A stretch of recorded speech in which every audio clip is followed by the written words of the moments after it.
Hola, bienvenidos. Mi nombre es José Manuel López García. Tutorial de Schopenhauer. En este vídeo voy a explicar algunas ideas fundamentales de la filosofía de este gran pensador alemán, Schopenhauer, que es una de las figuras principales de la historia del pensamiento de la humanidad, sin ninguna duda. Schopenhauer nació en Alemania en 1788 y murió en 1860, a la edad de 72 años. Su padre era banquero y su madre escritora de novelas. Se llamaba Juana. Fue un claro adversario del idealismo. Son famosas sus críticas feroces contra la filosofía idealista absoluta de Hegel y también contra Fichte y otros pensadores idealistas. Y por otra parte, cabe destacar que en su formación influyeron especialmente las doctrinas del idealismo platónico y de la filosofía kantiana.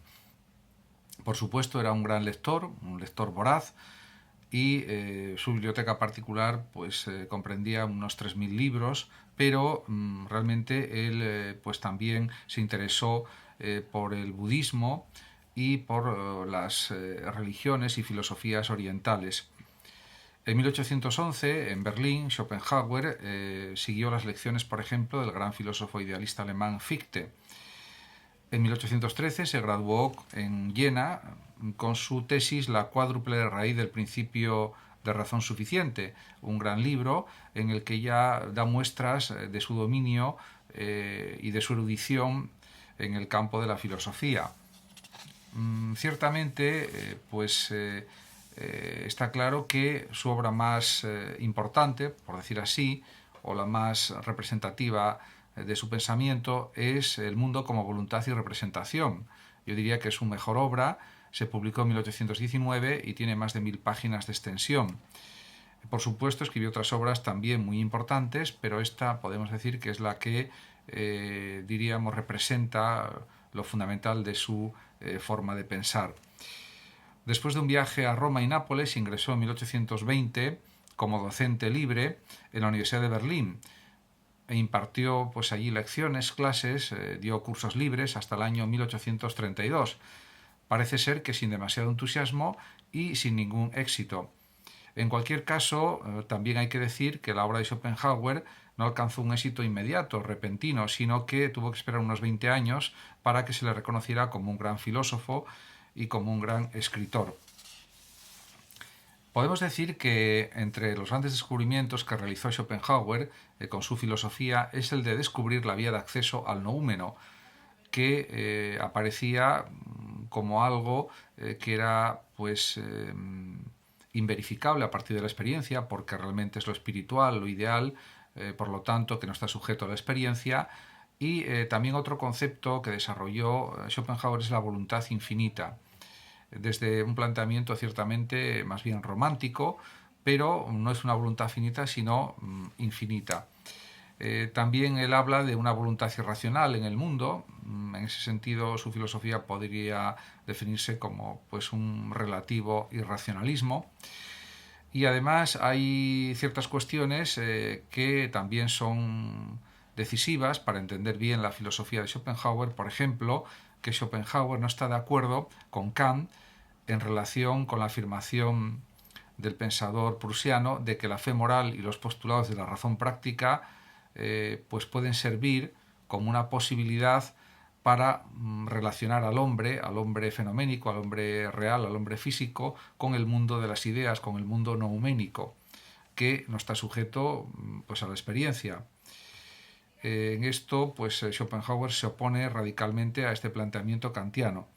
Además, también podemos decir que, al igual que para Hegel la realidad es la razón, podemos decir que para Schopenhauer la voluntad es irracional, como ya señalé anteriormente. Por otra parte, afirma Schopenhauer que no hay un mundo verdadero en sí y previo a la representación subjetiva de cada sujeto, de cada ser humano. Y el mundo, para este filósofo alemán, no es un ser, es mi representación. Podemos decir, por tanto, que en el hombre la voluntad se muestra sobre todo como un deseo de saber y como un deseo de conocimiento. Y en este sentido, él elabora una especie de metafísica de la voluntad, pero esto supone también la afirmación de un cierto pesimismo trágico que está en relación directa con la vida burguesa de su tiempo, que le parece aburrida y que diríamos que no supera pues las adversidades, los sufrimientos, las injusticias que existen en la misma realidad. Algo que por otra parte pues él repite en sus obras de distintas maneras. También tiene una visión desesperanzada de la vida, en el sentido de que considera que hay muchísimas injusticias, muchísimos dolores, muchísimos sufrimientos para la especie humana, y eso es algo para él absolutamente evidente. En cualquier caso, se muestra en sus obras también como una especie de psicólogo muy fino, porque comprende muy bien la naturaleza humana. Considera que en el ser humano la voluntad se manifiesta en la moral como una especie de egoísmo, es decir, como una tendencia pues muy evidente a tomar nuestro querer vivir como centro de toda existencia y en consecuencia con un deseo de anular a los demás, o por lo menos es lo que él expresa y piensa. En este sentido, también señala Schopenhauer que el hombre, como Sísifo, está siempre encadenado a un eterno bucle de deseo e insatisfacción permanentes, porque lo que consigue, pues, en la vida no supone pues un cese de los deseos, sino que los deseos se siguen renovando constantemente, continuamente, y cuando se consigue lo que se pretende, los objetivos de la vida, las metas de la vida, eso tampoco supone paz o tranquilidad para las personas, y en esto incide en prácticamente todas sus obras. Por otra parte, él también señala que en vez de pienso luego existo habría que decir sufro luego existo, ya que este es el peor de los mundos posibles según Schopenhauer. Por lo tanto, es la confirmación del pesimismo ontológico o existencial que elabora la filosofía de este gran pensador. Pero no todo es negativo. Podemos decir que Schopenhauer, inspirándose en la filosofía budista, en las religiones orientales y en un cierto espiritualismo y misticismo, podríamos decir, está convencido de que hay un camino de salvación para los seres humanos, que consistiría fundamentalmente en la contemplación estética, yo añadiría también en la creación estética. También hay una salvación en el ascetismo, en una vida de renuncia, o lo que él dice, pues una moral basada en la renuncia. Y también está el concepto de la piedad, que también es importante para Schopenhauer para sobrellevar los problemas de la vida, el sufrimiento, los dolores, etc.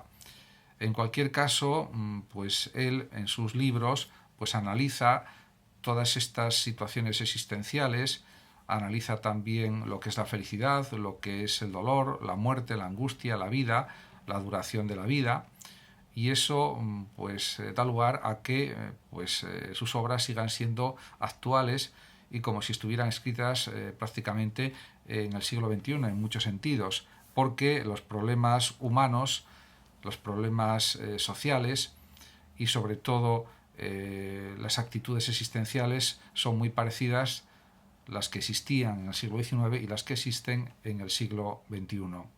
Muchísimas gracias a todos por su atención, saludos como siempre a los oyentes de Radio Sofando de México, y por último decir que los que lo deseen pueden compartir este vídeo en sus redes sociales para darle mayor difusión, y por último saludar a los oyentes de Radio Sofando de México, que sé que me escuchan con mucha atención.